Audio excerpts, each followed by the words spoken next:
Hola chavos, hoy le vamos a hablar sobre la educación en el México independiente.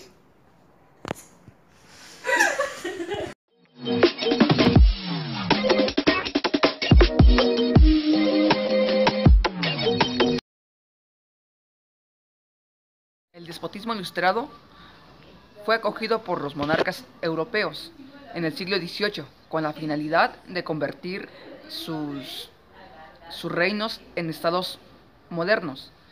Esto fue con la construcción de educación a sus miembros, tanto el desarrollo económico, político, jurídico, social y hasta artístico. Los deportistas ilustrados se basaban en los textos y filósofos de sus tiempos. Las reformas borbónicas fueron una serie de políticas implementadas en el año 1717. Estas surgían de la familia de la Casa de los Borbón. Era una familia francesa que se caracterizaba por tener muchos reyes a lo largo de la historia. Las reformas borbónicas consistieron principalmente en que le quitaban poder al virrey y a la iglesia. Por otra parte, también organizaron el territorio y se crearon las intendencias. En el ámbito económico se fortaleció a la agricultura y a la minería y también al comercio. En la cultura se dio mucho apoyo a lo que es la ciencia de esa época, muy precaria por cierto, y a la educación.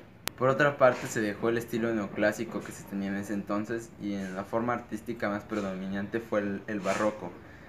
También esta serie de reformas causó mucho descontento en las clases de los indígenas y criollos, ya que solamente los beneficios y las cosas buenas que se veían reflejadas en el ámbito económico solamente era para la clase de los peninsulares, es decir, los españoles y la clase alta de la época.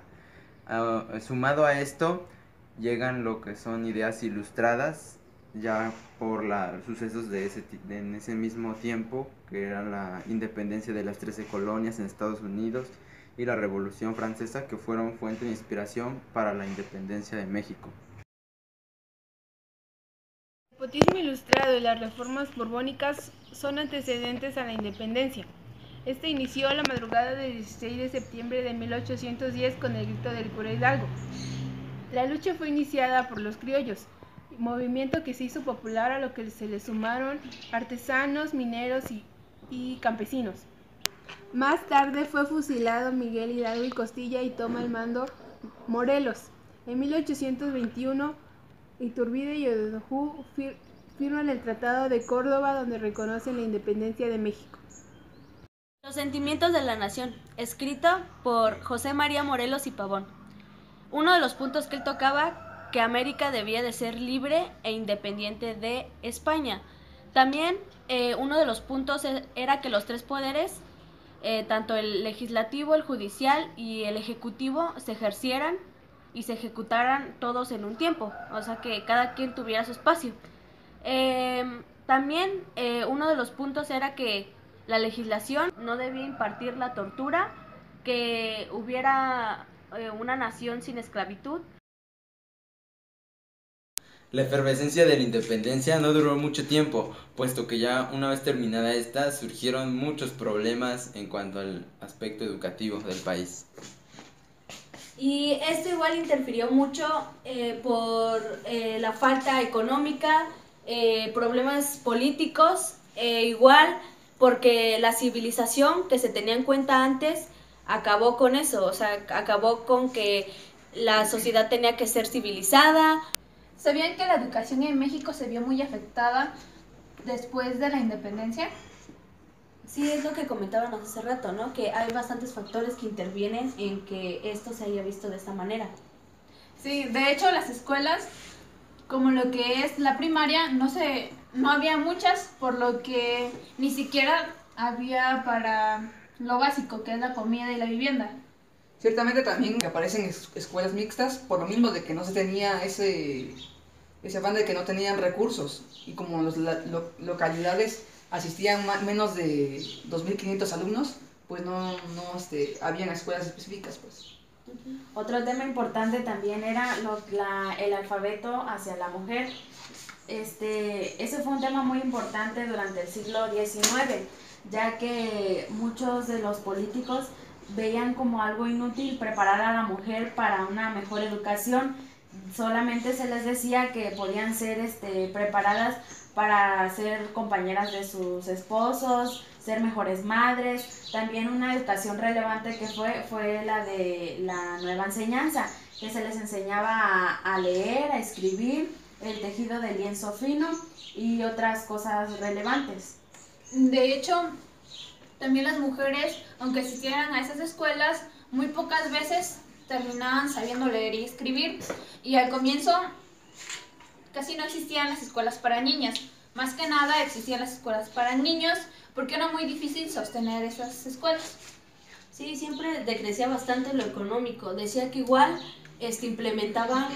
tenían como un proyecto de que a los niños, para que fueran a la escuela, muchas veces por la economía no tenían ropa para vestir, ni zapatos para poder ir a la escuela, sino que ellos le daban como que eso para que ellos pudieran asistir y pudieran instruirse. Otro punto también era, por ejemplo, que las mujeres que eran las parteras podían ya ingresar a universidades de medicina, solo con saber, pues digamos, un poquito de lo que es la obstetricia, pero pues ya ellas ya podían ingresar, cosa que en la actualidad ya no se puede hacer. O sea, siempre tienes que llevar un proceso para poder ser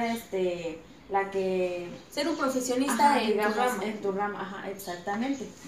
Hablando lo de profesionista, hay que tocar el tema de los maestros, que es importante. Por ejemplo, en las escuelas no había casi maestros debido a que no se les pagaba bien. De hecho, era un trabajo el cual se veía como menospreciado. Ser un maestro en ese tiempo era ser vergonzoso. Preferían mirar, de hecho viene un escrito donde dice que preferían mirar a la pared porque ser maestro no les daba más que para comer. La época de la independencia estuvo marcada por una serie de problemáticas en el ámbito educativo, pues bien existía al principio una efervescencia y un interés de alzar a México y en todos los ámbitos, y pues se pensó iniciar con el ámbito educativo, pero surgieron nuevas problemáticas a raíz de la Guerra de Reforma y otros sucesos más en la historia de México. Encontramos muchos sucesos relevantes como son creación de escuelas primarias, de escuelas mixtas y demasiadas propuestas innovadoras como fueron las escuelas para mujeres, niñas y adultas. Sin embargo, no tuvieron demasiado éxito, de hecho fueron quedadas en el olvido. En la educación después de la independencia seguía el lema de la letra con sangre entra. De hecho, había un día que era el martes en el cual se castigaban a los niños.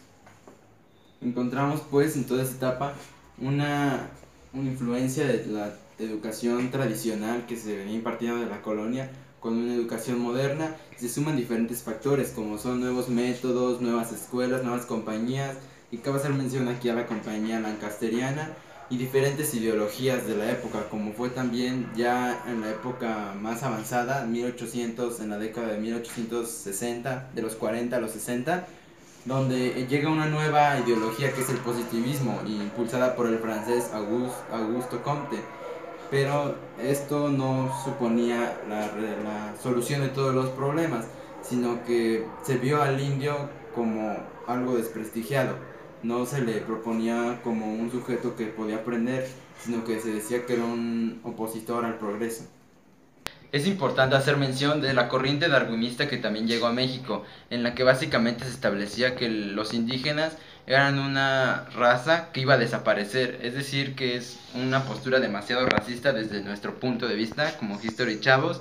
Y a manera de conclusión nos gustaría resaltar que todos estos procesos que causaron mucha polémica y causan demasiada polémica en la historia de México sirvieron como base para lo que después es la República Restaurada y el Porfiriato. Chicos y chicas, espero y les haya gustado este video. Como siempre estamos a disposición de ustedes para que aprendan algo de nosotros. No se olviden por favor suscribirse y comenten en nuestros videos porque eso también sirve para nosotros. Y claro, por supuesto, denle me gusta y compartan con sus amigos. Adiós.